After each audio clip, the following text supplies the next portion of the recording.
So another year has passed, during which I magically failed at becoming Throttle House. But unlike Thomas and James, I tested the Kia Sorento twice. While they could only manage to test the Lexus LFA and Ford GT once. They don't even make those cars anymore, so how relevant could that be, honestly? That makes me and my channel clearly superior in all ways, except, like sub count, general likability, finances. All kidding aside, I tested a lot of cars, trucks, and SUVs this year. So without further delay, here are some of my favorites. And don't just skip to the end to see what my sort of vehicle of the year is, all right? Oh, and remember that this list is made up of things that I've actually driven, because I don't get invited to drive things like the Lexus LFA. Let's start with one of the more exciting categories this year. And yes, I know that the answer is always Miata, and I did actually test a Miata during 2021. But picking a Miata for best driver's car every single year just because it's a Miata is a bit of a cliche, and it's the kind of cliche that people like James from Throttle House agree with. And since James isn't here, I'm going to pick something else. The Miata doesn't always have to be best driver's car. Did he just say not the MX-5? Like, it won't be the MX. JAX, the guy we said was going to be the best YouTuber for 2022. The one we just made a shrine for in the garden. Just not the MX-5. Give me that axe. Can you support behind someone? Huh?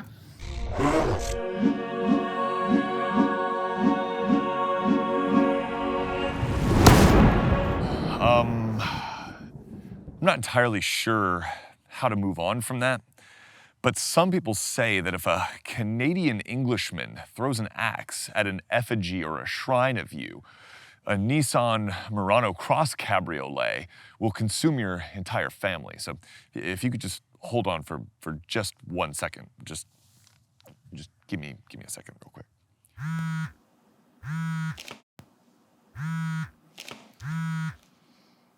Hello? Yes, everything's fine. Why wouldn't it be? What is a Nissan Murano Cross Cabriolet? Is that what you just said? All kidding aside, one car that has stuck with me all year long because of how freaking fabulous it is the Hyundai Veloster N, which is so amazing that it can't really adequately be conveyed in human language, and you're sort of just reduced to a series of gestures and grunts when describing it. And that's probably because your brain has been concussed from running over a slice of white bread that was in the road, because the ride is harsher than your 7th grade English teacher. I don't know you, you do not exist. But it is phenomenal, so very much so, and you truly have to drive it to really appreciate it. It was one of my most favorite cars of the year, and it was narrowly edged out of the top spot by one of its corporate siblings. That's called foreshadowing. Let's move on to some of the most relevant vehicles on sale today, the small and large SUVs. And in 2021, I drove a lot of them. From the surprisingly good Chevy Trailblazer and Ford Bronco Sport to the sort of underrated Toyota Venza, as well as the silly but lovable Mercedes-Benz GLB 35 AMG. But far and away the best in terms of moving the needle for sort of practicality and what is possible in hybrid and EV and plug-in hybrid vehicles, the best was the Toyota RAV4 Prime. The RAV4 Prime gives you a substantial EV-only range of over 40 miles, after which it performs like a regular Toyota hybrid RAV4. And after federal tax incentives, it's not terribly expensive, assuming you could currently find one that isn't ridiculously marked up by clownish dealer practices. You ever dance with the devil in the pale moonlight? If you're looking to dip your toes, Just a tip. into the sort of electric vehicle lifestyle, there simply isn't a better option on the market. Assuming you can find one, you should absolutely check it out. The The best SUV category was tough this year, considering the diversity of all the different vehicles that we experienced. And it's further complicated by the fact that we're kind of in the market for one, looking to replace Mrs. JAX's aging 2012 Suburban with something a little more refined that has some more modern amenities. In my opinion, the best SUV that we tested this year was the Kia Sorento lineup, both the loaded SX model that we drove as well as the hybrid model. They look great inside and out and give you a ton of technology and luxury for your money, and they're large enough to sort of be practical for even a tallish family like ours. But my personal favorite has to be the Ford Bronco. I know, I adore you, 4Runner. I really do. But the Bronco, if I'm being honest, is just better looking. Ridiculously good looking? No, it's not all about the looks. Stop it! No. Okay, yes, it is somewhat about the looks, but I still have feelings for you, 4Runner. You're just like a friend. You're just like one of the guys. Oh, hi, Mark. Look, I'll always come back to you, especially if another SUV lets me down, but you kind of need to update your style a little bit. In any case, the Ford Bronco is freaking awesome. And from ocean to mountains, if you haven't seen my review, I loved my time with the Ford Bronco. It was an incredibly desirable SUV, and it got complimented everywhere I went. And for me, the fact that it's actually good is just icing on the cake. So that was the best SUV and my favorite SUV. So moving on. Whoa, what about my opinion? So, the SUVs I liked was, well, I did like the Bronco, of course, because it's just so fun. And if you want to buy me one, I'll take it. Oh, the Tahoe. I was really kind of hoping you were going to get me that for Christmas, and you kind of dropped the ball on that one, so maybe my birthday, coming up in March. It's just so nice and luxurious and cute, and I just loved it. And you know, I'm partial to the Chevys. I've got my Suburban that's 82 million years old, which she's trucking and hanging in there, and I love her, but new Tahoe? New year, new Tahoe? Well, there's only one choice here, and it's obvious. The Honda Civic could have rested on its laurels. It was already probably the best all-around small car that you could buy. But that wasn't good enough for Honda, and it gave the Civic one of its sort of best updates it's had in generations, elevating the interior materials, sharpening the driving experience, and throwing the old infotainment system into the sewer where it rightfully belonged. Hiya, Georgie.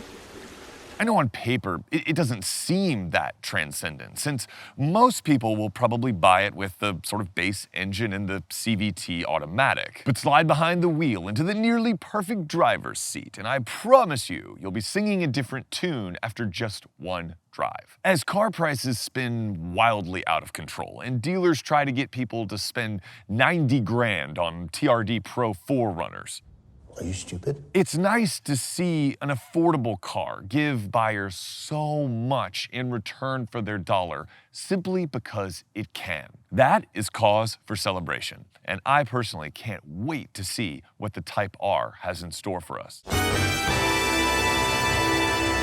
If the Toyota RAV4 is so amazing because it can give us the best of both worlds when it comes to efficiency and sort of usability, what would happen if you enlarged it, slathered it in luxurious materials, and then gave it a German badge? Well, then you'd get the stupidly named BMW X5 xDrive 45E, which is the plug-in hybrid version of BMW's midsize SUV. At 31 miles of EV range, it gives up about 10 miles to the Toyota RAV4, but it gives you an infinitely better driving experience in return. An interior worthy of the substantial price difference, and the associated brand cachet of owning a German luxury rocket sled that is absurdly quick despite being a plug-in hybrid. In terms of luxury vehicles that this solidly middle-class teacher would ever consider owning, the X5 hybrid makes a strong case for itself, especially when you factor in federal tax incentives. However, my personal choice for SUV of the year would be the straight-up silly Mercedes-Benz GLB 35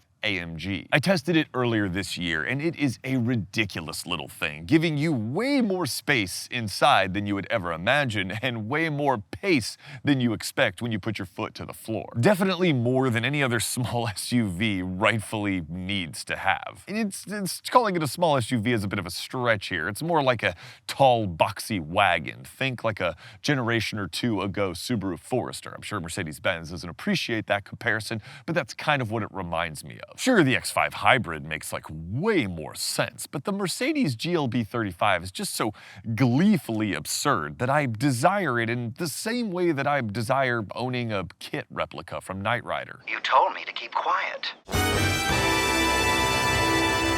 Picking a best minivan for most people is like picking which eggplant looks the most ripe in the grocery store. Ew. At the end of the day, you're still going home with an eggplant, and not the kind that you text to your significant other. It works every time. But the Kia Carnival is trying to be that eggplant, with a gorgeous interior and exterior loaded with tech and all the amenities anyone could ask for. It also happens to be enormous inside, with plenty of space for people, pets, and things. In a market segment known for being boring and the sort of unfortunate resignation to sort of family life status, the Kia Carnival seems to whisper, yeah, but keep texting those eggplant emojis, because no one will ever suspect that you put your keys in a bowl at parties.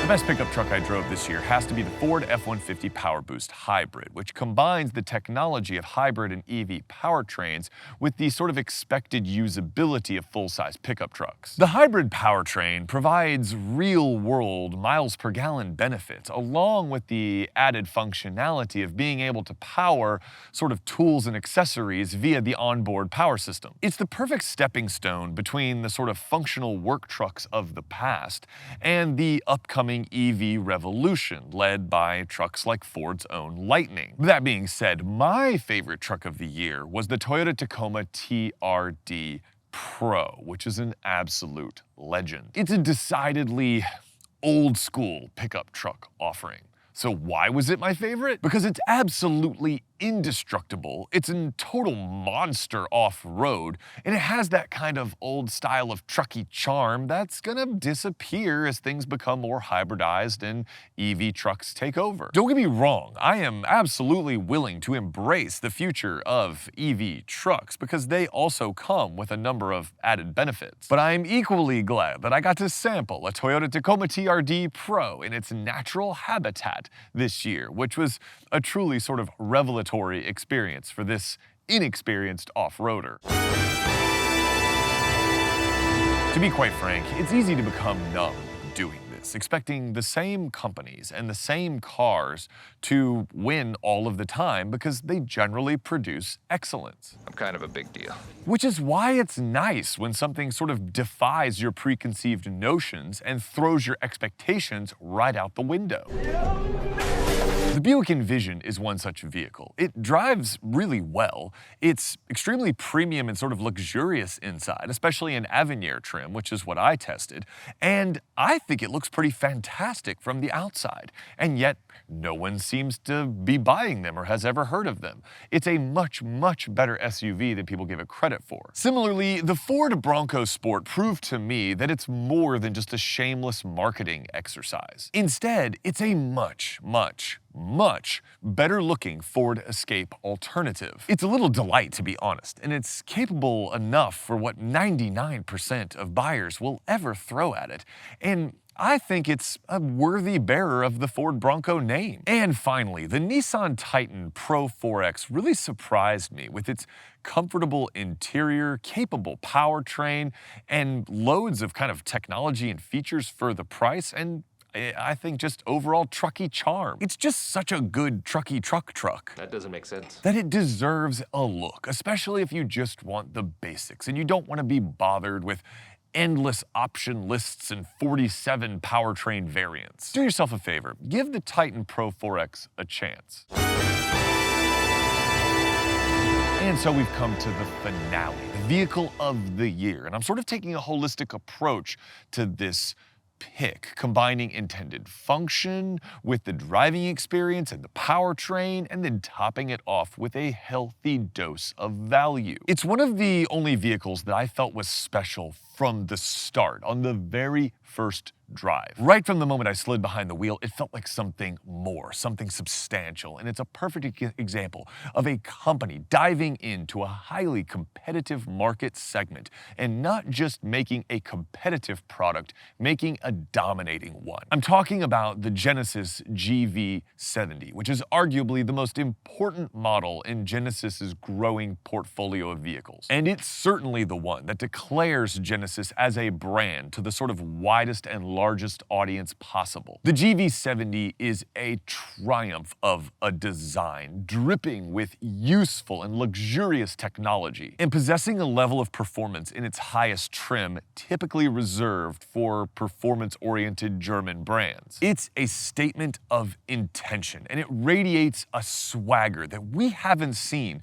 from a true German luxury challenger in quite some time. If you're in the market for a small luxury SUV, do yourself a favor and test drive a Genesis GV70. I promise you, you will not come away disappointed. Guys, what a year 2021 has been. I want to personally thank each and every one of you watching this for being a part of this channel, or at the very least just checking out this video. I appreciate all of you, and I am thankful for anyone who has ever been a part of this community. I also want to extend a deep well of gratitude to James from Throttle House for playing along with my silly idea. You will not find a nicer guy on the internet who isn't trying to steal your identity. I truly hope that 2022 is a wonderful year for all of you. And I know in light of what we've all gone through in the past 2 years, and some of you might have gone through a lot, that we all could use a sort of positive year on our ledgers, right? I hope 2022 is that year